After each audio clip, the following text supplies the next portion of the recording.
Hey mi gente, sean bienvenidos al podcast de El Punto del Cine, donde Ángel se equivoca. Hello. Sean bienvenidos a un episodio más del podcast de El Punto del Cine, donde tú eres el protagonista y yo quizá el villano. El día de hoy tenemos un programa súper especial, ya que nos encontramos con Jade. ¿Cómo te sientes? Me siento bien. ¿Tú qué tal? Todo bien, gracias a Dios, y con vino mucho mejor. Sí, con vino, eso sí. Bueno, y hoy vamos a hablar de un tema también especial, que es tu película. Oh, sí, verdad, yo hice una película.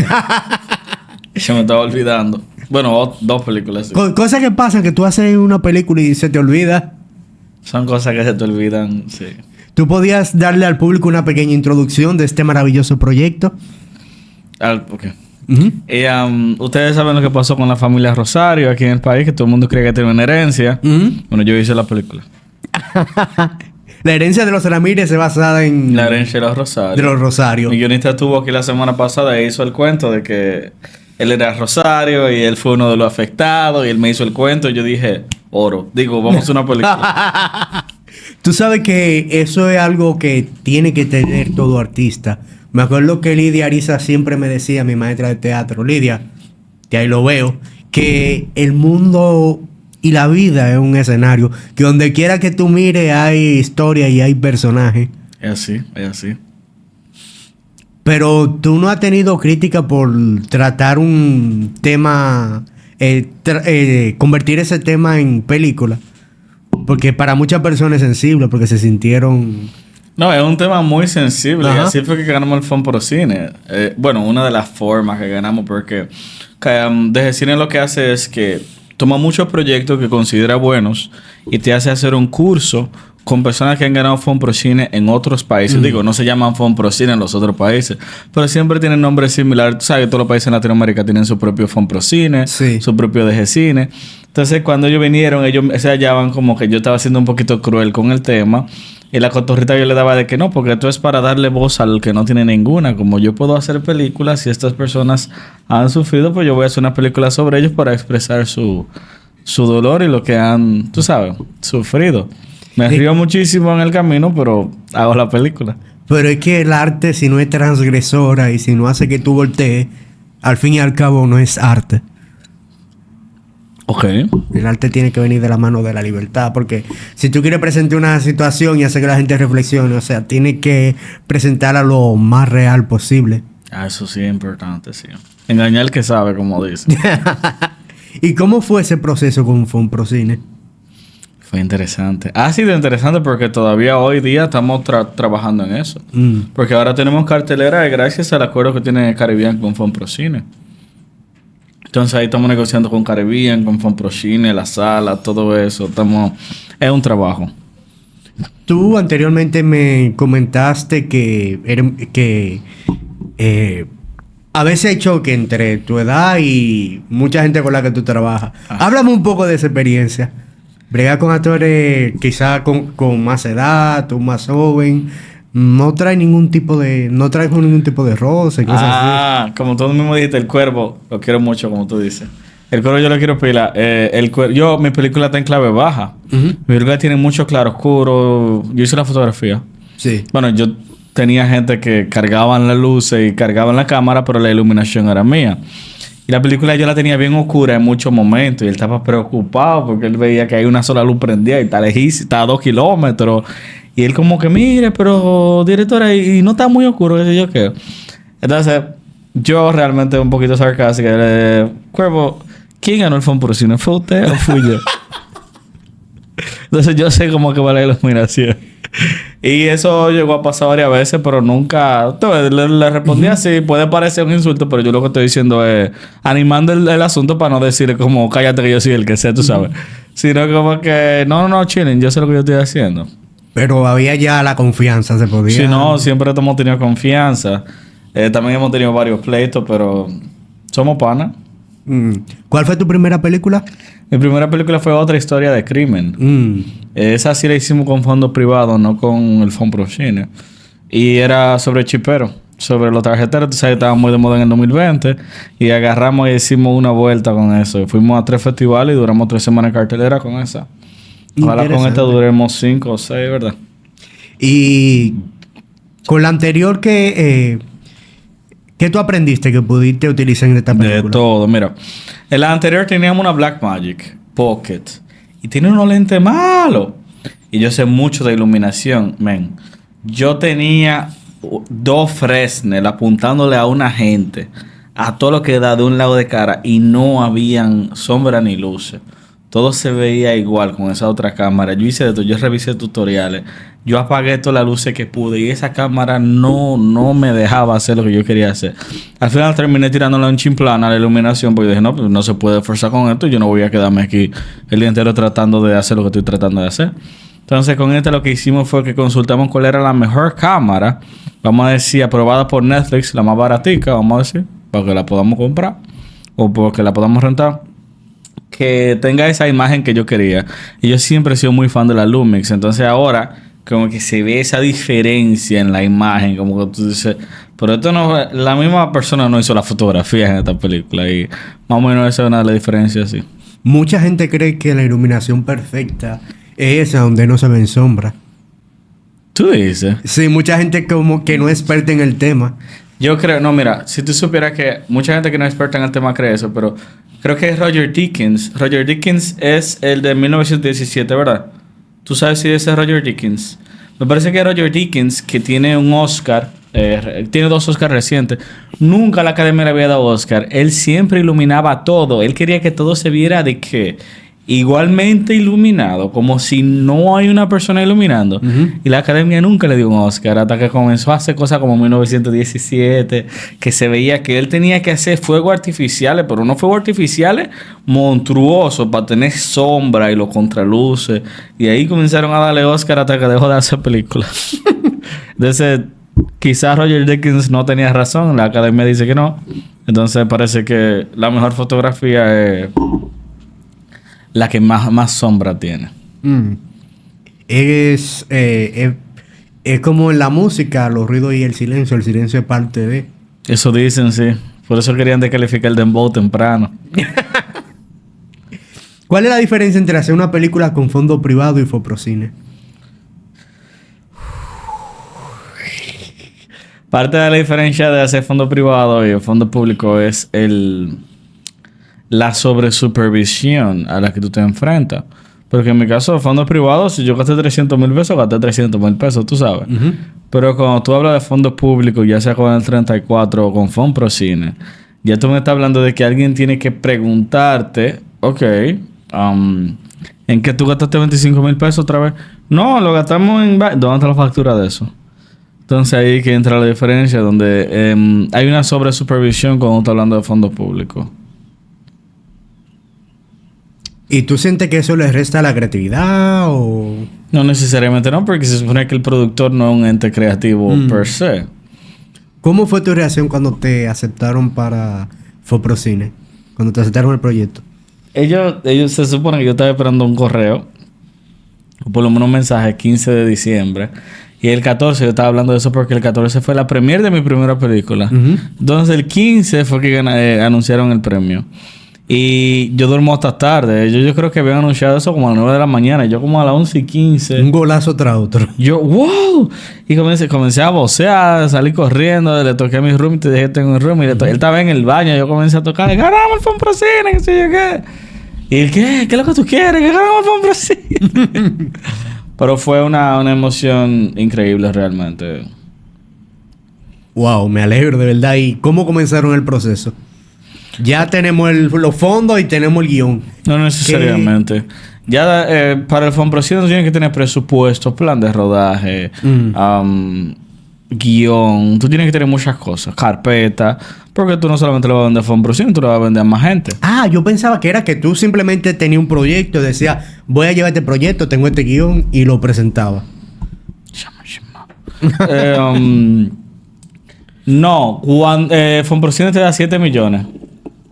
El máximo es 7 millones. Entonces, si tu película cuesta 15 millones, Fonprocine te da 7, tú tienes que buscar 8 millones por otro lado. En el caso mío, por suerte, yo había cogido el curso de DG Cine y yo nada más necesitaba 3 millones adicionales y los 3 millones lo conseguimos en especie. Y algo muy importante para los productores. La especie te salva de muchísimas cosas. Hay mucha gente... ¿Qué es eso? Déjame explicarte. Ajá. Pero déjame... como dice mi película de un personaje. Pero déjame explicarte. Pero no termina... Pero déjame...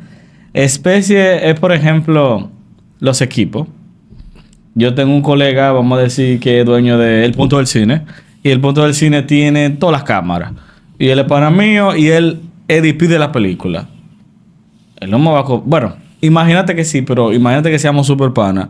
Le va a decir, no me pagues por la renta de los equipos. Págame mi salario y ya. Pues de Fonprocine se le paga su salario. Y en especie entra todo lo que son los equipos de él que ya no tengo que rentar. Que fácil pudieran ser 300,000, 400,000 hasta 600,000 pesos. Hay gente que gasta 1,5 millones y así. Entonces ya, por ejemplo, ese 1,5 millones está respaldado por los equipos que ya El Punto del Cine me está rentando. Me está cediendo porque van a estar en el proyecto. Más o menos eso. No sé si te explique bien lo que es especie. Comprendo. Imagínate que el live es gratis porque son sponsors. Eso también es especie. No te están dando dinero, pero ya tú no tienes que gastar 3 millones de pesos en comida. Ya tú tenías desde un principio contemplado con quiénes querías trabajar con relación a los actores. Sí, el Cuervo siempre tuvo del principio. Yo escribí pensando en él. El abogado, que es el personaje, vamos a decir, el villano de la película o el antagonista. No, yo tenía a alguien que forcé hasta que tuve que despedirlo lamentablemente de la película. Entre otras personas que ha sido maravillosa su colaboración.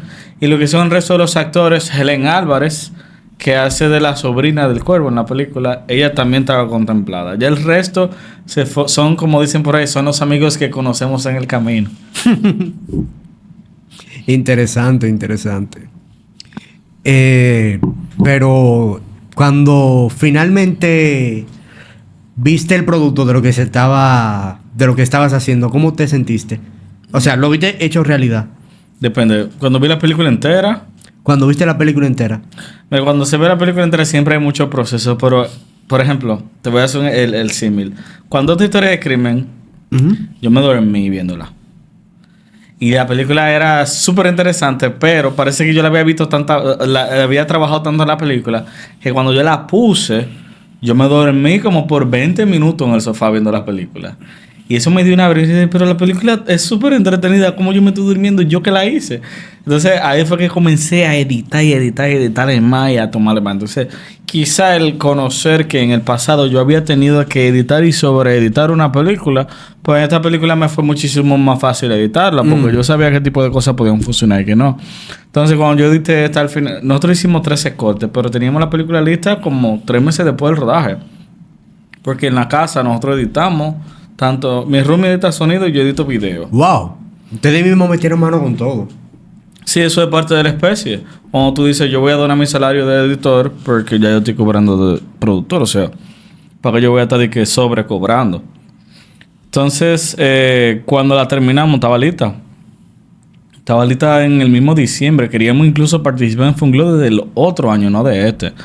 Pero cuando ya la terminamos, dijeron que ya habían cerrado. Funglo de un poquito secretivo con eso. Funglo de...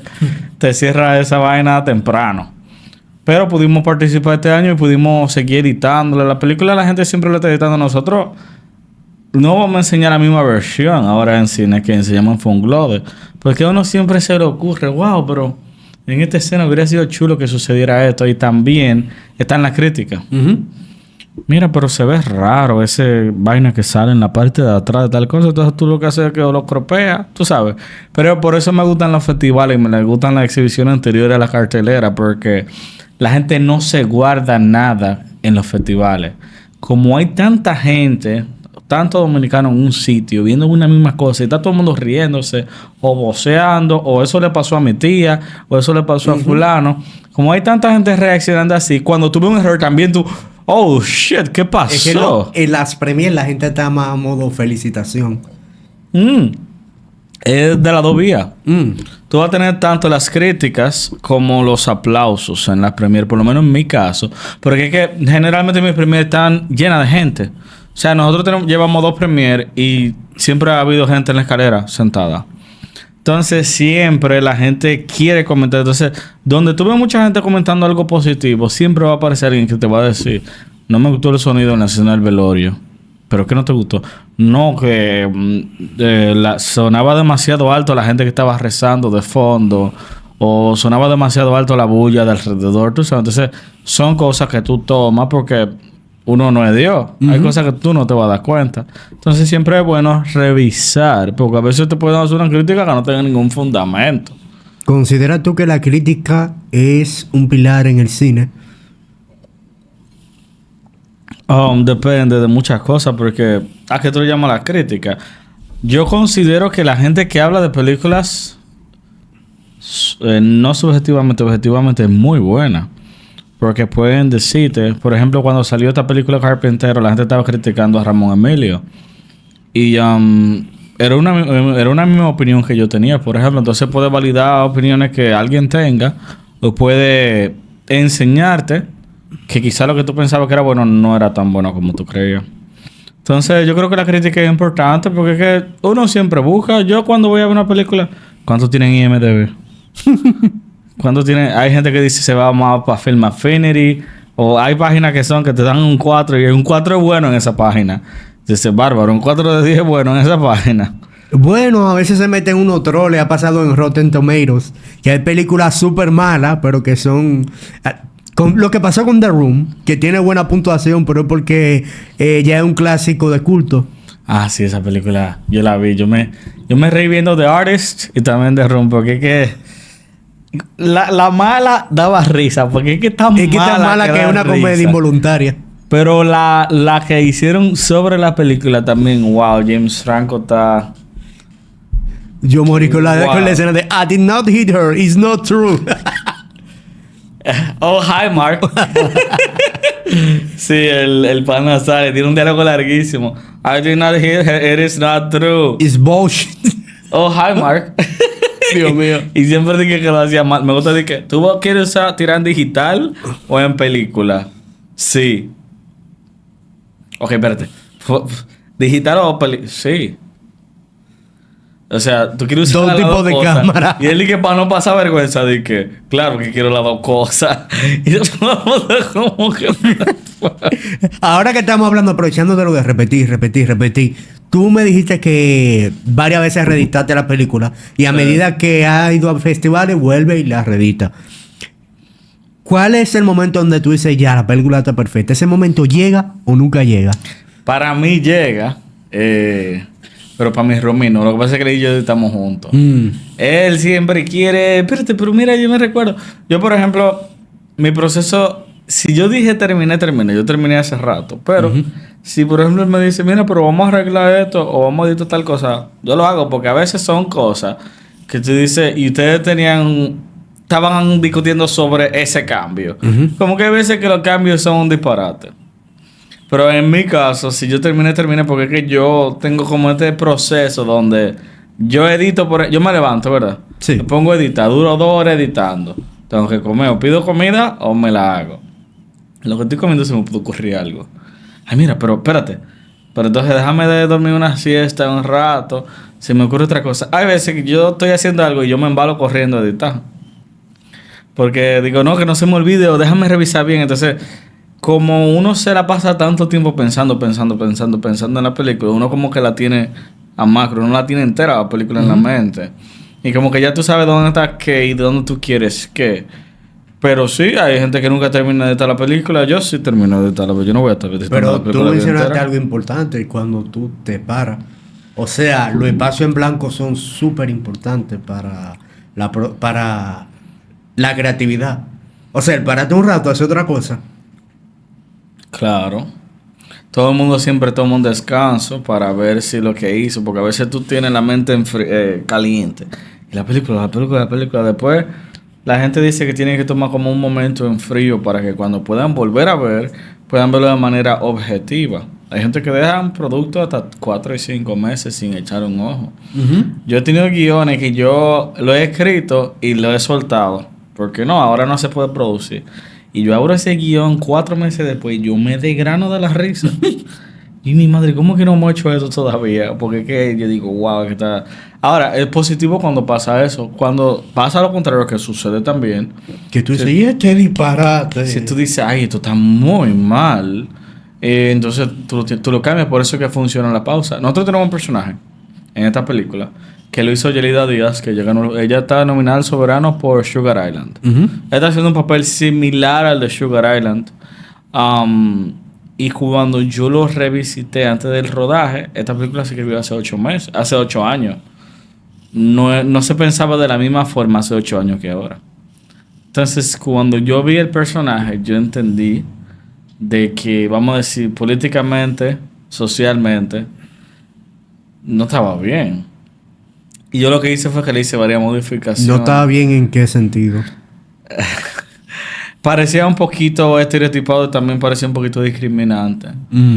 Y yo lo que hice fue que le agregué muchas capas para que no... Porque yo dije, yo la borro de esta escena si yo la tengo así como se escribió hace 8 años. Y sucede. O sea... Madre mía, es así, los tiempos evolucionan. ¿Qué fue lo más difícil de este proyecto para ti? Más difícil del proyecto. Yo tenía que Mira, yo soy muy ñoña con la fotografía. Yo tenía que supervisar mi operador de cámara. Porque sí, yo tenía monitor. Pero que había momentos que había mucho movimiento de cámara. Hay muchos planos secuencia, hay muchos planos maestros. Entonces, había momentos que él lo que tenía que pasarme el cable para yo ver lo que él rodó y revisar qué había. Entonces, hubo un momento que yo tenía un poco de temor en el sentido de que incluso tuvimos una discusión en el rodaje porque tú le das el rango de operador de cámara y él cree que es el DP. Entonces, es un tema. Entonces, tú como que no, espérate. Tú lo que tienes que hacer es todo esto y esto. Entonces, llegó un punto de que hubo como 2 escenas que no se tiraron bien.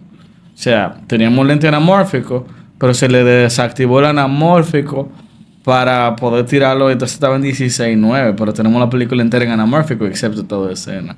Entonces, cuando yo vi esas escenas, yo inmediatamente agarré, revisé y dije, no, espérate, no podemos hacer esto. Entonces yo, cada vez que él hacía algo, yo andaba atrás de él con un monitor. Si estábamos en el exterior, andaba con él atrás de un monitor y con una planta también. Y conectaba todo porque yo tenía que asegurarme que todo quedara como yo quería que quedara. No se genera por lo regular mucha discusión en los rodajes. Porque son diferentes tipos de ideas en un mismo mundo mezclado. Depende de la relación que tú tengas con las personas. Porque, por ejemplo, todos los jefes de departamento eran colegas y amigos míos. Yo sí Mira, yo estaba arriba de todo el departamento. El departamento de arte sí me generó 2 o 3 cositas. Ella metió mano, pero había veces que... O sea, yo te dije que era un cuadro de este tamaño, tú conseguiste un calendario, no es lo mismo. Entonces hubo un momento que creo que lo he mencionado varias veces. Yo me quillé tanto que yo lo arranqué de la pared, el calendario que había. Le pregunté a la producción en línea, ¿dónde venden tal cosa? Me dijeron, ahí en la Mella. Yo agarré, prendí mi carro sin decirle nada a nadie y me embalé para la Mella a comprar con mi dinero lo que yo entendía que iba en el departamento de arte en ese momento. O sea, siempre va a suceder. No hay tanta gente, siempre ves malentendido. Bueno, lo que hablábamos ahorita, donde hay más de 2 gente, siempre hay un pique. Pero la cosa está en lo que tú hagas con ese pique. Tú cogiste, te incomodaste, quitaste el cuadro, pero fuiste a comprar lo que necesitabas. Claro, no, es así, hay que hacerlo. Hay gente que se encierra, no, este es disparate, se pone de víctima y se jode todo. Oh, verdad, tuvimos un problema grandísimo con la locación. La locación principal, teníamos como 5 días o 6 ahí. Era la casa de la familia. Y yo estaba buscando una casa específica. Tú sabes que se usa pila lo de Airbnb, sí, y vaina. Pero esta gente no podía vivir en una casa tan plástica. Tú sabes que las casas de Airbnb son casitas de Ikea. Sí. Entonces yo no, que tiene que ser esta casa. Entonces las locaciones, yo hice muchas partes. Yo estaba supervisando todo el departamento. Y vimos una casa ahí no sé si eso es Ciudad Nueva o Gascue. Y yo la veo, esta casa me gusta. Le faltan muchas cosas, pero se la ponemos nosotros. Y ellos se quillaron porque hubo un día que se le quemó una bomba, creo que una bomba de taladrona. Y ellos no estaban echando la culpa, pero fue que en esos días estaba llevándose mucho la luz. Se estaba llevando mucho la luz. Entonces parece que exactamente uno de los días que estábamos ahí, se quemó una bomba ladrona de ellos. Y ellos estaban echando la culpa a las luces de nosotros, pero nosotros no teníamos... las luces de nosotros eran básicamente LED toditas. Como que no había forma que realmente nosotros le hubiéramos quemado la planta. La bomba. Y ellos agarraron como el quinto día de rodaje, agarraron la bomba ladrona y lo pusieron en el medio de la sala. Como para que la gente se tropiece con ella. Como que ustedes me quemaron esta bomba. Y como que la doña de la casa y yo nunca hablábamos porque yo siempre estaba ocupado. Pero como que comenzó con ese dramita, como que ustedes me quemaron mi bomba, Entonces hubo un par de gente que me estaba diciendo, los dueños de la casa están quillados por X o por Y. Yo no estaba pidiendo caso porque que incluso habían firmado un contrato donde estipulaba, bueno, pues, mala de usted está rentando. Entonces, estaba en otra locación. La bomba no tiene ninguna de las cláusulas. No estaba en ninguna. Estábamos en otra locación. Y en esa locación, a mí me comienzan... Yo estoy resolviendo 10,000 problemas en esa locación. Y el que me consiguió esa locación comienza a decir que ustedes no van a poder entrar a esa locación mañana, les vamos a cerrar la puerta. Si ustedes no, qué sé yo qué. Y yo tenía pensado, full, de todo corazón, darle 10,000 pesos adicionales a los dueños de la locación. De mi salario, fuera de lo que es de G-Cine, porque ya de G-Cine se le había dicho cuánto era. Y... a mí me dolió que tanto yo le dije, wow, mira, tú no sabes que tú me estás jodiendo por 10,000 pesos. Y esos 10,000 pesos yo se los iba a regalar a ustedes. Y ahora yo se los estoy dando porque ustedes me lo están robando el dinero. O sea, porque ustedes me están diciendo que si yo no le pago esos 10,000 pesos, no vamos a poder terminar, no vamos a poder rodar en la locación y mi continuidad se va a joder y potencialmente mi película entera. Tú me estás poniendo en peligro una producción de 10 millones de pesos por 10,000 pesos que yo te iba a regalar. Tú no te imaginas lo decepcionado que yo estoy ahora mismo de ustedes. Madre mía. Y no, son gente que se hubieran podido invitar a la premiere, son gente que se hubiera podido payulear para que más gente les rentara, tú sabes, locaciones. Pues ellos tienen varias casas, pero fue un desastre. De hecho, cuando fueron a hacer la factura final también hicieron un tollo. Y de G-Cine la regué, ¿qué es esto? Y cuando le preguntó, sí, fue un error que nosotros cometimos. O sea, hay gente que se burla de tan desastrosa que puede ser. Sí. Hay algo de lo que estamos hablando bastante interesante y es el estrés post película. La gente piensa que ya hicimos la película, todo está bien, chévere, pero después viene un trabajo que también es estresante. ¿Cómo tú lo llevas? ¿Qué pasa después de la película? No, yo soy la productora de las 2 películas que yo he hecho. Yo produzco y dirijo. Producción nunca está rápida, como dicen. Mi trabajo no se acaba nunca. De hecho, fíjate que ahora mismo estamos hablando de una película que yo produje hace como 3 años, 4, que es Otra Historia de Crimen. Se supone que estamos hablando de La Herencia de los Ramírez hoy, pero yo todavía estoy produciendo aquella película porque la producción nunca se acaba. Y de hecho, vamos a enseñar Otra Historia de Crimen en la zona colonial como en 1 o 2 semanas. O sea que el productor tiene que estar muy seguro de que quiere meterse en un proyecto cuando lo coge, porque tu trabajo nunca se acaba. Cuando se acaba el trabajo del rodaje, entonces entra todo el tema de que tú tienes que declararle a G-Cine toda la factura con comprobante fiscal y todo lo que tú hiciste, ¿verdad? Después de eso, tú todavía tienes que editar la película. O alguien la tiene que editar. Hay que colorizar. Hay que crear los DCP. Hay gente que no conoce lo que es un DCP. ¿Qué es un DCP? Un DCP es un disco duro donde tú pones... se llama Digital Cinema Package. Es un paquete que solamente puede leer un proyector de cine. Generalmente hay que quemarlo en Linux. Nadie tiene Linux. Todo el mundo tiene Windows o Mac, ¿verdad? Tienes que quemarlo en un sistema operativo diferente y ponerlo ahí. Un DSP fácilmente pesa... El mío pesa 140 GB. Está eso. Que si tú le vas a pagar a una empresa grande o si tú le vas a pagar a alguien que lo haga o si lo vas a hacer tú. Entonces, te estoy hablando de postproducción, ¿verdad? Se acaba la postproducción, ahora vamos a mandar a los festivales. Hay que pagar a los festivales para que vean tu película. A muchos, hay algunos que no. Entonces está en la enviadera que es electrónico, está en la diligencia que tú tienes que hacer, está en la publicidad, tú tienes que ver a quién, o sea, tú tienes que coger tus relaciones a público, tú tienes que venir a entrevistas, tú tienes que ir a hacer tu media tour, tú tienes que hacer todo eso. O se dele mucho derecho a Caribbean de tu película y que ellos hagan muchas de las cosas, pero nunca, por ejemplo, en mi caso me lo han ofrecido. Se lo ofrecen quizá a otra persona. Y también está el tema de que cuando tú ya vas para el cine, no, ustedes tienen 6 salas, o 5 salas, o 10 salas. Tú te quedas como, espérate, pero habíamos negociado 12. ¿Qué pasó con las otras 6? ¿Qué pasó con las otras 5? Todo eso es post película. Y hasta cierto punto puede ser más estresante que la misma película porque ya los actores se fueron a su casa, Ya el crío se fue a su casa. Ya todo el mundo está chill. Ya todo el mundo está en otros proyectos trabajando. Pero tú te quedas con este proyecto. Entonces muchas veces tú ni siquiera puedes emplearte o trabajar en otra cosa. Porque es que la postproducción te absorbe tanto que tú tienes que quedarte ahí pegado hasta que después que la película se enseñe también los correos de mi porcentaje, cuando es, no, escríbenos tal día, que la factura, que el cheque, que la cuenta se cerró, que ahora hay que abrirla de nuevo. Mucha gente no quiere ser productores. Madre mía. Solamente tú decímelo, tengo una resaca mental. Debería causarte. ¿Por qué debería el público ir a ver esta película al cine? La película, mira, hay muchísimas razones. Pero yo estaba pensando, el cine dominicano necesita un poquito más de apoyo. Te explico por qué. Ahora mismo tenemos la siguiente situación. Se están haciendo películas muy buenas aquí. Uh-huh. Antes la gente se quejaba que todo es comedia, que todo es comedia. Ahora están haciendo películas muy buenas. Incluso Nelson Carlos de los Santos hace como 2 o 3 años ganó el Oso de Plata en el Berlinale, me parece que fue. O sea, estamos hablando de que aquí la gente está ganando muchísimos premios, ¿verdad? Pero aquí se dice que nadie es profeta en su tierra, ¿verdad? Uh-huh. Pero aquí hay muchísima gente que van a enseñar su película y lo que coge 20,000, hace 20,000 pesos en taquilla una película que va a todos los cines, por ejemplo. O sea, estamos hablando de que, oye, esa película le fue sumamente mal de donde es, de su país. O sea, son películas que deberían volverse cultura popular dominicana y nada más la están viendo gente de fuera. Si nosotros no tenemos suficiente gente apoyando adentro, vamos a tener menos gente afuera.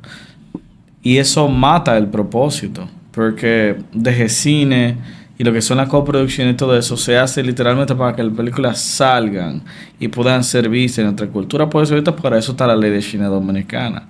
Pero cuando las películas no son apoyadas internamente, pues entonces tampoco son apoyadas en el exterior. Y eso nos causa un problema. Yo quizá globalicé demasiado el tema porque fácilmente yo te diría, no, mi película hay que verla porque en verdad es súper entretenida. Cualquier persona que la vea y me dice que no la disfrutó está hablando mierda, porque yo creo que es imposible que una persona no disfrute mi película. Ese tipo de empeño fue que le pusimos. Pero sí hablé un poquito más macro porque yo creo que sí que es importante saber si es muy divertido ya ver Transformers y ver todos estos efectos especiales. Pero aquí estamos haciendo muchas películas buenas que siento como que todavía no nos hemos dado ese lujo de disfrutar. Yo, por ejemplo, veo todas las películas dominicanas que salen. Ahora, yo soy una productora americana, yo lo tengo que hacer. Tengo que ver lo que está haciendo todo el mundo. Pero tú sabes que no todo el mundo piensa de la misma forma, además de que hay mucha gente que siempre está ocupada. Pero no sé si respondí tu pregunta. Bueno, sí, más o menos, pero ¿qué tipo de emociones va a encontrar el público? Mira, la película empieza con el protagonista del hijo traficando haitiano en una guagua, con una bachata todo lo que da. Comienzan a tener una discusión porque uno le dice al otro, no, que yo le pagué la bola a 9. Y uno dice, no, que tú le pagaste la bola a 10. No, que son 9, 10. Comienzan a discutir esta gente como que son ganados. Comienzan a discutir sobre ellos. O sea, ese tipo de escena es con el que la película empieza. Imagínate el resto de la película que sigue por la misma línea. Porque una película oscura. Tú sabes que aquí hay mucha gente haciendo películas como que hay gente que tiene secretos tapados y tienen esto y ahora lo descubrimos y la gente dice, oh, wow, los personajes míos, no, los personajes míos son sucios desde que entran a la película y hasta que salen. Los protagonistas son sucios, los villanos son sucios, todo el mundo tiene su oscuridad pública al principio, es como un no me importa. Entonces, es como más interesante cuando tú logras tener muchos puntos de giro, cuando ya tú sabes que los personajes son unos desgraciados toditos. No se guarda nada. Toda la carne al asador. Todo está presente. Bueno, ¿y qué podemos esperar de Jade en el futuro? Tengo 2 o 3 proyectos más. Tenemos una película de terror que queremos producir ahora. Pero una película de terror folclórico llena de sincretismo, llena de cosas. 1994, un campo en el Cibao. Ya tú puedes tener una idea.